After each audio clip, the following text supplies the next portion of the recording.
$20 for the big one. The laughter rolled across those courthouse steps like a rumble of thunder. Men slapped their knees and stomped their boots against the worn wood planks. Somewhere in the crowd, someone let out a low, cruel whistle. Rebecca Miller stood in a line of women beneath the blazing Colorado sun, her hands clasped together so tightly that all the color had drained right out of them. She kept her eyes down. She refused to give them the satisfaction of her tears. Judge Silas Harrow tapped his gavel against the rail with a wide smile, as though this were nothing more than a game of sport. "Gentlemen," he called out, his voice carrying across the square. "A strong farm woman knows her way around butter, bread, and hard labor. A bargain at just about any price." The crowd erupted again. Rebecca swallowed hard and whispered a prayer in the soft, familiar German of her childhood. 6 months before all of this, she had stood in her father's field near Montrose, convinced that her life would always stay simple and steady. Then pneumonia came and took him. Debt was quick to follow. The church turned away. Hunger finished off whatever grief had left behind. And now here she was, put up for auction like a piece of property with a price tag on it. $5, someone hollered. 3. Not worth feeding, another voice sneered. The judge's grin thinned out just a little. "Surely one of you fine gentlemen needs a wife," he said. The crowd went quiet. The silence stretched long and heavy, the kind that hangs in the air just before a storm breaks. Then a voice from the back of the crowd cut clean through it. "I'll take the Amish girl." No shouting, no mockery, just quiet, unhurried certainty. The crowd split apart as Caleb Turner stepped forward. He was tall and lean, worn down by years of ranch work the way good leather gets worn. His dark hair carried threads of silver at the temples. His eyes were the color of the sky just before snow falls. He wore no fancy gun belt, no polished boots, just dust, leather, and the steady spine of a man who knew exactly where he stood. He didn't look at the judge, he looked at Rebecca. And for the first time that entire morning, someone actually saw her. "What's the price?" he asked calmly. Judge Harrow blinked, thrown off his rhythm for just a moment. $20. Caleb reached into his coat and laid the coins on the table one by one. The sound of metal against wood rang out louder than all that laughter had. "Ma'am," he said, touching the brim of his hat, "my name is Caleb Turner. I run a ranch north of here, and I need help keeping a home together. You'll have a roof over your head, food on the table, and my word that you'll be treated with respect." Rebecca finally lifted her eyes to meet his. There was no mockery in them, no pity either, just tiredness, honesty, and the quiet weight of grief. "Why?" she whispered. He held her gaze steady. "Because no one deserves to be laughed at like that." Behind him, the judge's smile had gone flat, and somewhere deeper in the crowd, powerful men were already taking notice and turning things over in their minds. The ride out of town was quiet. Wagon wheels creaked against dry earth, and dust rose behind them in slow, lazy clouds. Rebecca kept her hands folded in her lap, her back straight, her thoughts moving fast beneath the stillness. Caleb didn't rush her with questions.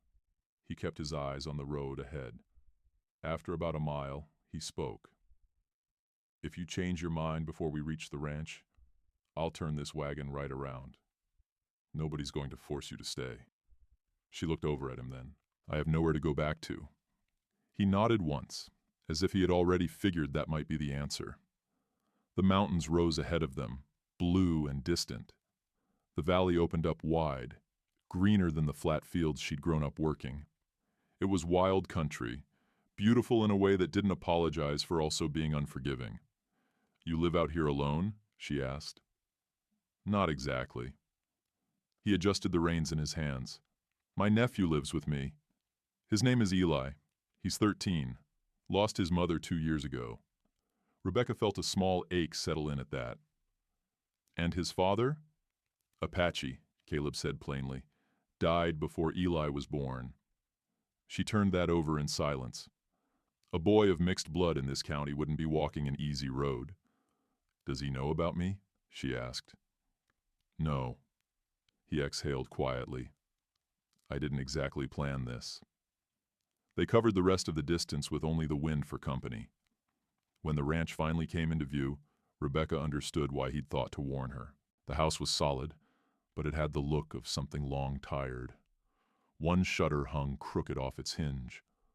The porch sagged slightly underfoot. The garden was more weeds than anything else, but the bones of the place were strong.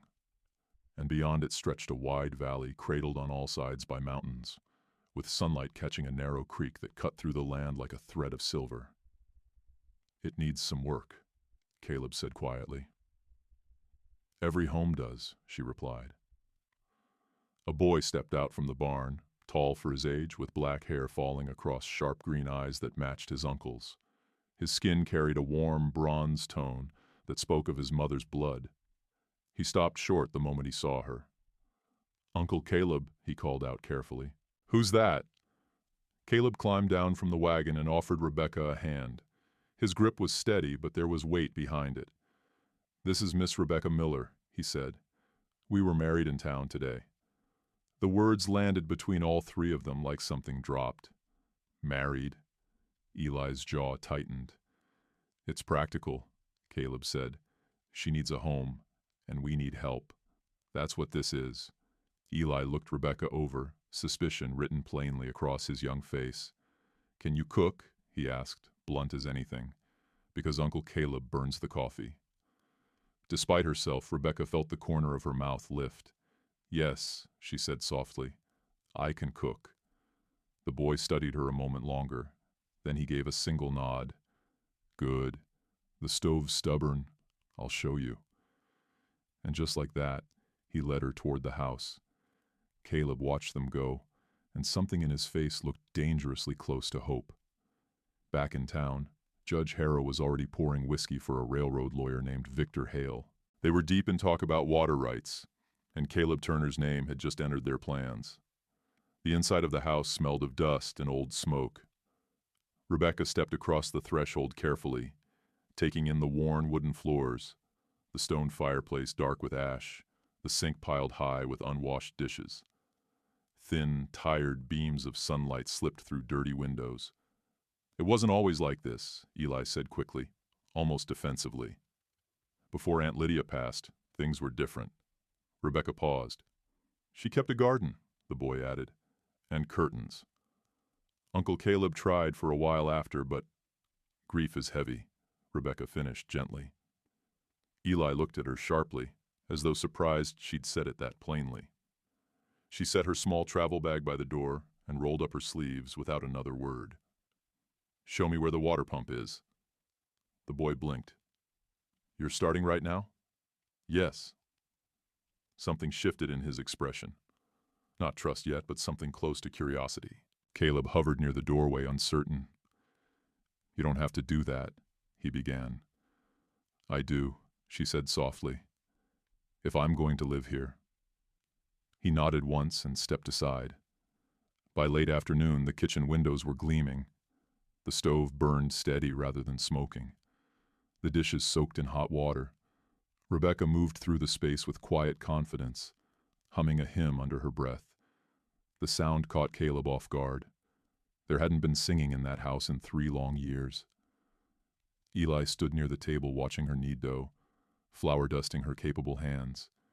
"You really were Amish?" he asked. "Yes." "Why did they let you go?" "She didn't stop working the dough. They didn't." The boy frowned. "Then why aren't you still with them?"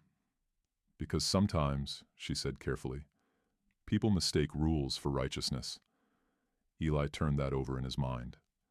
Caleb stepped outside to split wood, giving them some space. The sun dropped lower. The smell of fresh bread filled the whole house. When Rebecca poured coffee into 3 cups and set them on the table, both men stared like they were watching something almost miraculous happen. Caleb took a cautious sip, then another. He cleared his throat. "That's the best coffee I've had in years." Eli grinned wide. "Told you he burns everything." The tension in the room eased, just for a moment. They ate simple stew and warm bread. No one talked much, but the silence felt different now. softer around the edges, less sharp. After supper, Caleb showed her to a small room at the back of the house. It was Lydia's sewing room, he said quietly. If you'd rather be somewhere else, I can make that work. This is fine, Rebecca said, before he could finish the thought. He lingered in the doorway, hat turning slow in his hands. I meant what I said in town, he added. You'll be safe here. She looked at him fully then. I believe you. When he left, she sat down on the edge of the bed and let the full weight of that day finally come down over her. That morning she had been a spectacle. Tonight she had a roof over her head, and two wounded souls who didn't yet understand how much they needed her. Outside, Caleb stood in the yard and stared toward the distant ridge. Far off, two riders sat on horseback, watching the ranch in silence. Then they turned and rode back toward town. Rebecca woke before dawn, the way she always had. The sky was still deep blue when she slipped out of bed and dressed quietly. The house felt different in the early morning light, less lonely, less hollow. She found Caleb in the kitchen fighting with the stove. Smoke curled toward the ceiling. I was trying to get it started, he muttered, not looking up. Didn't want you thinking I expected to be waited on. She stepped in beside him without a word. The damper's in the wrong position, she said, adjusting it with practiced hands. You're choking off the flame. Their shoulders brushed in the narrow space. He stepped back quickly. Within minutes the fire had caught properly, and warmth spread through the room. Eli stumbled in not long after, hair going every direction. Is that actual breakfast? He asked, eyes going wide as Rebecca set eggs and thick slices of fried bread on the table. It is, she said firmly. And you'll wash your hands first. The boy blinked. Caleb hid a smile. They ate together, the crackle of the fire filling the quiet spaces between them. It was the first real breakfast that table had seen in years. Then Caleb set his fork down. What happened yesterday, he began carefully, isn't going to sit well with certain men. Rebecca went still. Judge Harrow doesn't like to be embarrassed, and he's closely tied to the railroad. Eli looked up. The mountain ridge line? Caleb nodded. They've been after the creek that runs through our land. Without access to it, their engines struggle in the summer heat. Rebecca understood immediately. They want the water rights.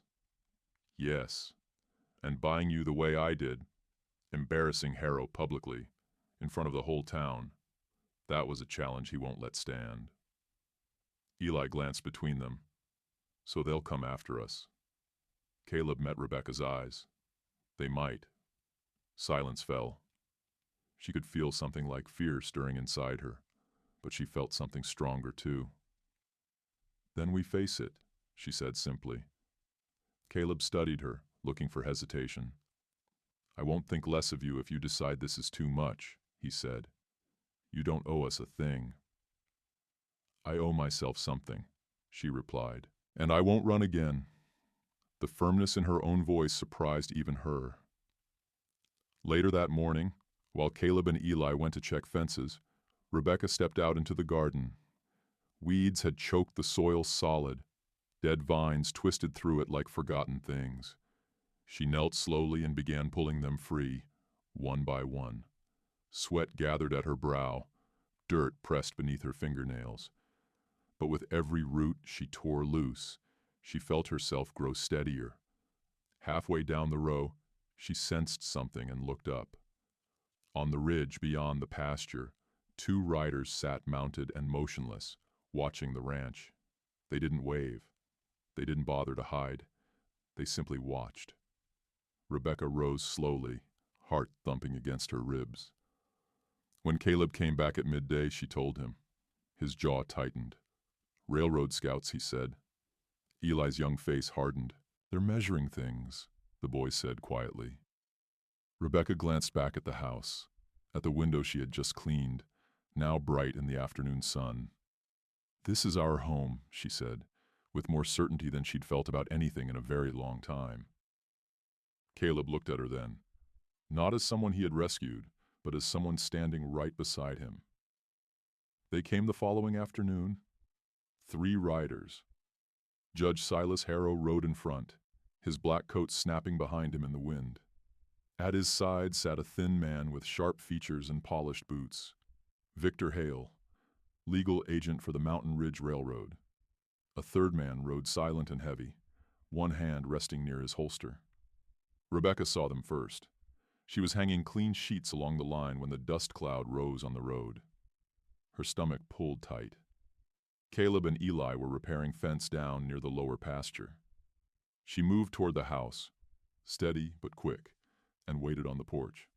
The riders dismounted without invitation. Mrs. Turner, Judge Harrow said, his voice warm as a man greeting an old friend. Getting settled in? This is private land, she replied, keeping her voice even. Victor Hale stepped forward, unfolding papers. We're here on official business. Survey authorization for the creek running through this property. You'll need to speak with my husband. We intend to, Hale answered smoothly. But we also want to make sure you understand the seriousness of this matter. Footsteps came from behind her. Caleb was already crossing the pasture, Eli at his side. The judge's smile thinned. Mr. Turner, congratulations on your charitable purchase. Caleb didn't rise to it. What do you want? Hale held up the document. The railroad has secured territorial approval to survey water access points on this property. You will grant us entry. No, Caleb said. Simple. Final. Harrow's eyes sharpened. Mind yourself, Turner. Defiance gets expensive. Rebecca stepped slightly forward. What you're calling defiance, she said evenly, we call protection. Hale looked her over the way someone examines livestock. You speak boldly for someone who was nearly homeless last week. The words landed hard. Caleb's hand shifted toward his rifle. Rebecca felt heat rise inside her chest, but she didn't step back. I was homeless, she said, not worthless. Even the judge seemed briefly caught off balance by that. Hale recovered first. Sentimental notions won't save this ranch, he said quietly. Progress is coming, whether you welcome it or not. Then progress can find itself another creek, Caleb replied. Harrow leaned forward in his saddle. You embarrassed me in town, Turner. That was unwise. I don't answer to you. The air sat thick between them. Eli stood tall beside his uncle, green eyes burning with quiet fury. Finally, Hale folded the papers. You'll receive formal notice before the week is out. I'd strongly advise cooperation. They mounted again. Before riding off, Harrow looked directly at Rebecca. Men like him break under pressure, he said softly. When he does, you'll wish you'd taken a simpler offer.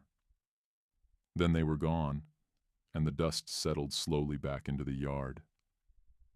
Rebecca let out a breath only after they had disappeared beyond the ridge.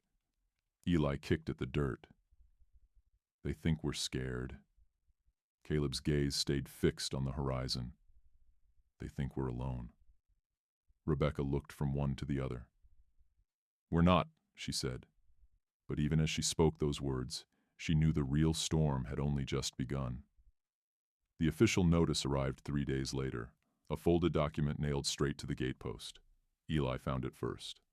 Uncle Caleb, he called, his voice drawn tight. Caleb pulled it free and read it through in silence.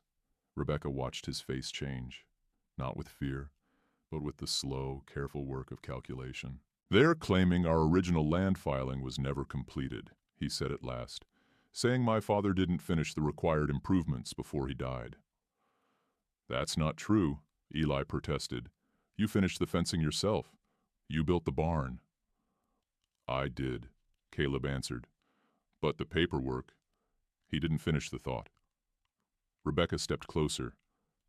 Do you have the original claim documents? In the strong box in the barn. Then we look. They spread everything across the kitchen table that evening.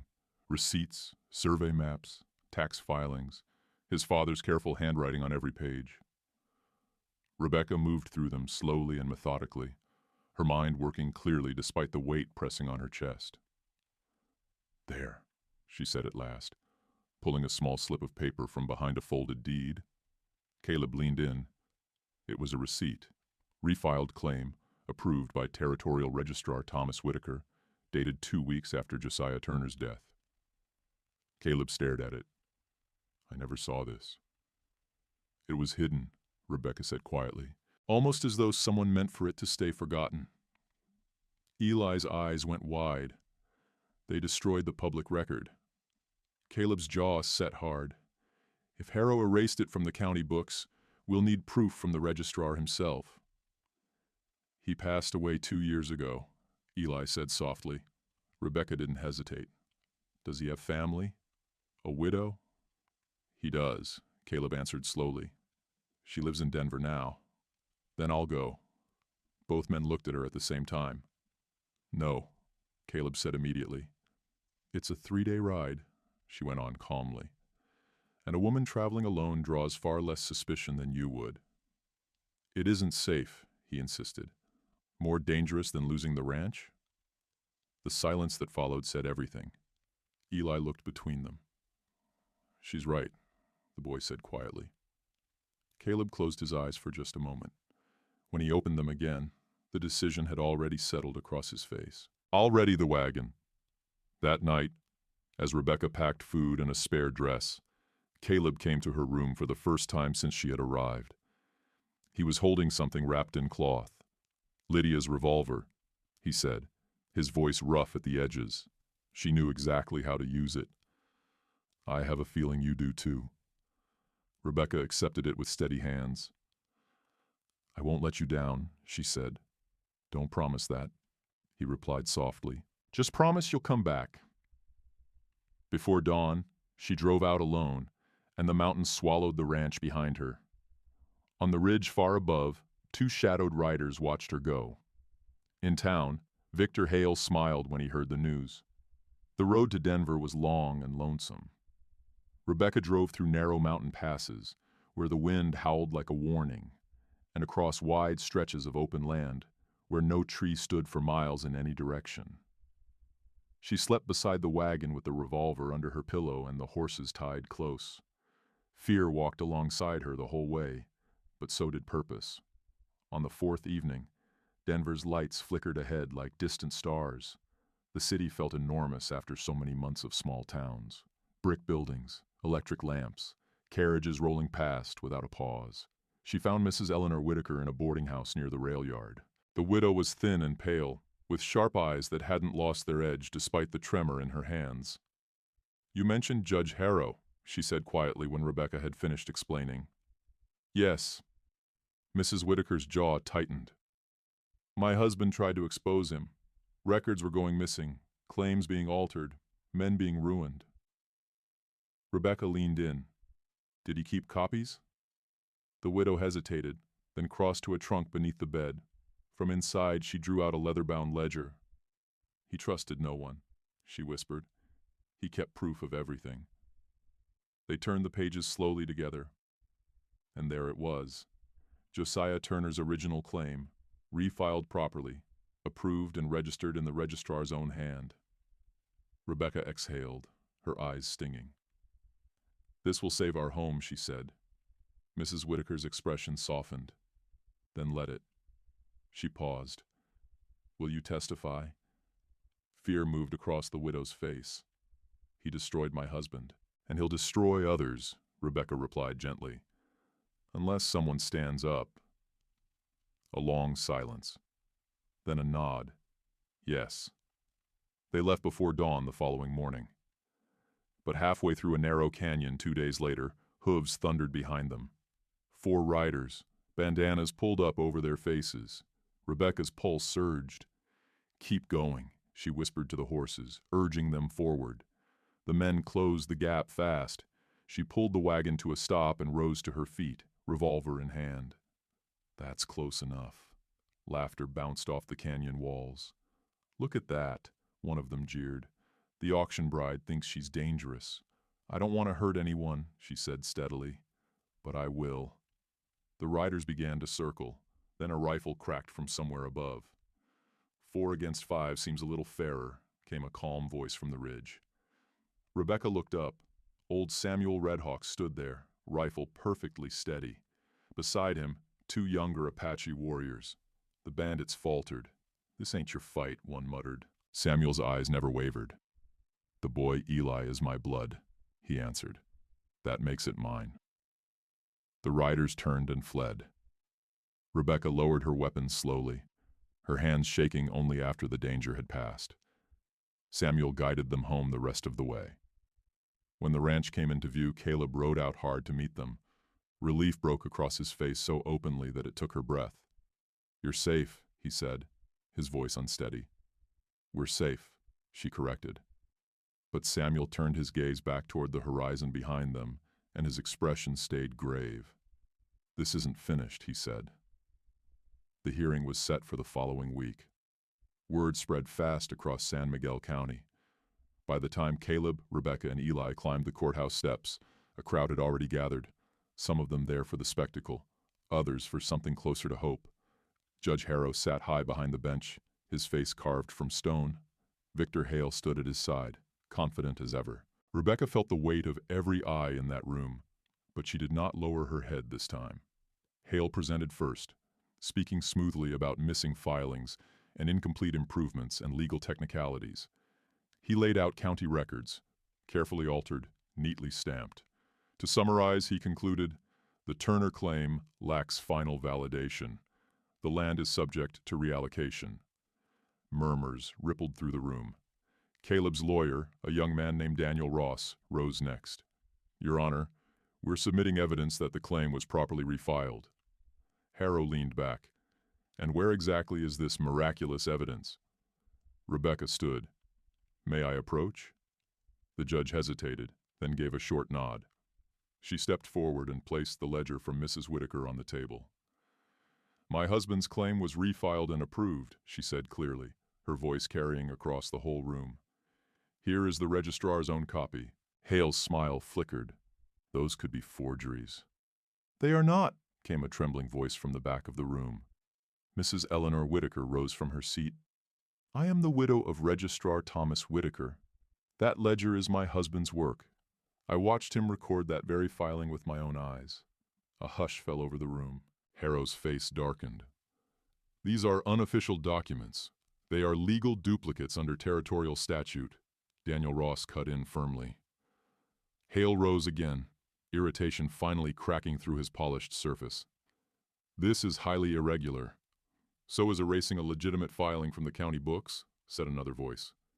Every head turned. Harold Simmons, the current registrar, stood pale and visibly shaking. "I was paid," he said. "Paid to remove the Turner refile from the record." The courtroom erupted. Harrow slammed his gavel. "This is outrageous." "So is corruption," Caleb said quietly. The judge's hand twitched toward his belt, but he stopped himself because behind Caleb, men were rising to their feet. Ranchers, neighbors, men who had quietly suffered under similar threats for years.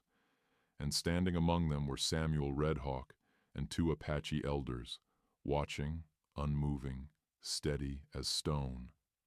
Daniel Ross spoke into the noise. "Given these revelations, we request a federal review." Harrow's power wavered in the air like smoke. For one long moment, silence ruled. Then the gavel dropped. "This court will adjourn pending federal inquiry." Gasps, whispers, the sound of breath being let go all at once. Rebecca closed her eyes. Outside, sunlight spread across the courthouse steps. Caleb took her hand. "You did it," he said softly. "No," she replied. "We did." But as they walked down those steps together, Victor Hale stood in the doorway behind them. The look in his eyes promised something far more dangerous than legal battles. Victory didn't bring peace. It brought fire. 3 nights after the hearing, Rebecca woke to the smell of smoke. Her first thought was the stove. Then she heard the horses screaming. "Caleb!" she shouted, already running for the door. Flames were leaping from the barn roof, bright against the black sky, sparks flying off like angry stars. The dry timber caught fast. Eli burst from his room, pulling on his boots. "The horses!" he cried. Caleb was already inside, cutting stall ropes with shaking hands. Rebecca grabbed buckets and started running from the pump to the blaze. It wasn't nearly enough. The fire had been fed. Kerosene. By dawn, the barn stood in charred ruin. Hay, tools, feed, all gone. Smoke curled up into a gray morning sky that felt too quiet. Rebecca's hands were blistered. Her dress was streaked with soot. Caleb stared at what was left, his jaw set so tight it hurt to look at him. "They're trying to break us," Eli whispered. As if summoned by the wreckage itself, Victor Hale rode into the yard alone. He dismounted slowly, taking his time surveying the damage. "Terrible accident," he said smoothly. "Old barns catch so easily." Caleb said nothing. Hale stepped closer. "My offer still stands, Turner. Sell the water rights, $50,000. Enough to rebuild twice over and still have plenty left." Rebecca stepped forward before Caleb could speak. "You did this." Hale's smile was thin. "Prove it. You threaten. You burn. And then you call it progress." He gave a small shrug. "Take the money, walk away clean, or stay stubborn and keep watching things disappear." Caleb's hand tightened around the rifle at his side. "Get off my land." Hale mounted again, entirely unfazed. "You can't fight the railroad forever." "No," Rebecca said quietly, "but we can stand." He rode away. By afternoon, riders began to appear on the horizon. Tom Garrett from the North Pasture, two smaller ranchers from the valley, and from the hills, Apache riders led by Samuel Redhawk. They dismounted without ceremony. "Heard you had some trouble," Tom said simply. Samuel studied the ashes. Family takes care of family. Something swelled inside Rebecca's chest, warm and almost overwhelming. By sunset, men were hauling lumber. Women had arrived with food. Children carried water. Careful laughter rose up among the sound of hammer blows. Nobody asked permission. They simply built. The new frame went up taller than the last one, and stronger. As twilight deepened, Rebecca stood beside Caleb and watched their neighbors work by lantern light. "They thought we were alone," she murmured. Caleb looked at the gathered faces around them. They were wrong. In town that night, Victor Hale received word that the federal inquiry had expanded. And for the first time, he began to understand that this valley was no longer easy prey. But wounded men don't retreat quietly. They strike harder. Winter came early that year. Snow fell thick and fast, swallowing fences and burying the pasture in white silence.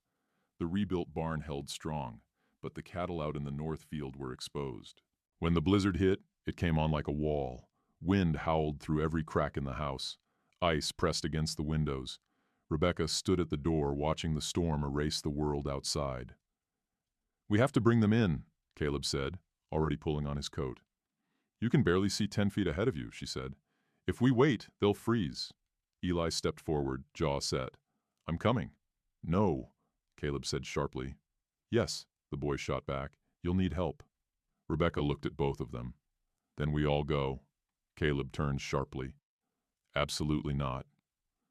She met his eyes without flinching. "I've worked winter fields before. I can handle cattle." The storm roared on outside. Finally, he gave a single nod. They tied ropes around their waists so no one could be lost in the white. Snow hit Rebecca's face like needles. Each step felt heavier than the one before. They found the herd huddled against a rock ridge, calves already down. "We can't move them all this way," Caleb shouted over the wind. "The old mine shaft," Eli called back. "It's closer." Caleb hesitated. The shaft was unstable. But the storm gave them no mercy. They drove the cattle forward slowly, painfully, through complete white blindness. Rebecca fell twice and dragged herself back up each time through sheer will. Eli moved among the animals with an almost unnatural calm, guiding them as though he spoke their language. Inside the abandoned mine, the air was still and cold, but sheltered from the wind. Every last animal made it in. "We stay," Caleb said. "If the entrance collapses, we'll dig." They built a small fire near the mouth of the shaft and pressed close together. The mountain groaned under the weight of snow above them. Rebecca sat pressed against Caleb on one side, Eli on the other. In the dark, fear felt at once very small and very large. If this is how it ends, Eli whispered, at least we're together. It's not ending, Caleb said quietly. Rebecca closed her eyes and prayed, not for herself, but for them. Morning broke bright and clear. The storm had passed. Every single animal had survived the night. The barn roof had taken damage. Fences lay broken, but the house still stood. That night, exhausted and warm again, they sat around the table without speaking for a long time. We could have died, Eli said softly. Yes, Caleb answered. Rebecca looked at both of them. But we didn't, because we trusted each other. Eli studied them for a moment. You're different now, he said. Caleb met Rebecca's eyes. Yes, he admitted. Something had shifted in that mine shaft. Something no storm could ever undo. Spring brought the thaw, and with it, new life. Rebecca noticed it first in the quiet hours just before dawn, the way the smell of coffee turned her stomach, the way her body felt heavier and softer, the way exhaustion followed her like a shadow she couldn't shake. She kept it to herself until the morning Eli found her behind the barn, pale and struggling to catch her breath. Rebecca?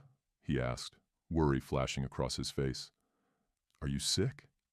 She pressed a hand over her mouth, then managed a faint smile. Not sick, she said gently. Not exactly. Understanding came across his face slowly. You're going to have a baby. Her hand rested against her still flat stomach. I believe so. Eli's grin split his face wide open. Uncle Caleb is going to faint. He lasted 3 hours before telling him. That evening, Caleb stood in the kitchen, hat gripped tight in both hands. Is it true? He asked quietly. Rebecca met his gaze. Yes. For a moment he didn't move at all. Then something broke open in his face, joy all tangled up with fear. He crossed the room but stopped just short of touching her, as though she might shatter if he wasn't careful. A baby, he whispered. She reached out, took his hands, and placed them gently against her stomach. Our baby. He swallowed hard. I thought, after Lydia, after everything, I thought that particular door had been closed to me for good. This child isn't a replacement, she said softly. It's a beginning. He gathered her into his arms then, holding her carefully, as though she were the most precious and fragile thing in the world. Outside, snowmelt ran through the creek stronger than it had in years. News spread quickly, the way news does in small valleys. Neighbors arrived with knitted blankets and jars of preserves. Ranch wives who had once laughed on those courthouse steps now stood somewhat awkwardly on the porch, offering their congratulations. Samuel Redhawk brought a small carved wooden charm. For protection, he said quietly, for the child of 2 brave hearts. Rebecca held it close. The months passed in cautious happiness. The federal inquiry deepened. Victor Hale was arrested in Denver on charges of fraud and conspiracy. The railroad pulled back its claim on the creek. For the first time since that terrible day at the courthouse, real peace settled over the valley. On a humid summer night, with lightning flashing and the air sitting heavy, labor began. Caleb paced the hallway outside like a man facing a firing squad. Eli hovered near the door, whispering prayers he half remembered from church and half from Samuel's teachings. The midwife worked with steady hands. Rebecca gripped Caleb's fingers and fought through the pain with quiet, determined strength. Show this child how to fight, Samuel's wife whispered beside her, and she did. At dawn, a cry pierced the air. A girl, the midwife announced. Caleb wept openly as he held his daughter for the very first time. She's beautiful. Rebecca smiled through her tears. We'll call her Lydia Grace, she said softly. For the past we honor, and the future we believe in. Eli held his cousin with trembling hands. I'll teach her everything, he promised. Rebecca watched them, husband, son, child, and felt something whole settle inside her chest. A year ago, she had stood unwanted beneath a judge's gavel. Now she held a future in her arms, and love had rewritten everything. Lydia Grace grew strong and stubborn. She had Caleb's steady eyes and Rebecca's determined chin.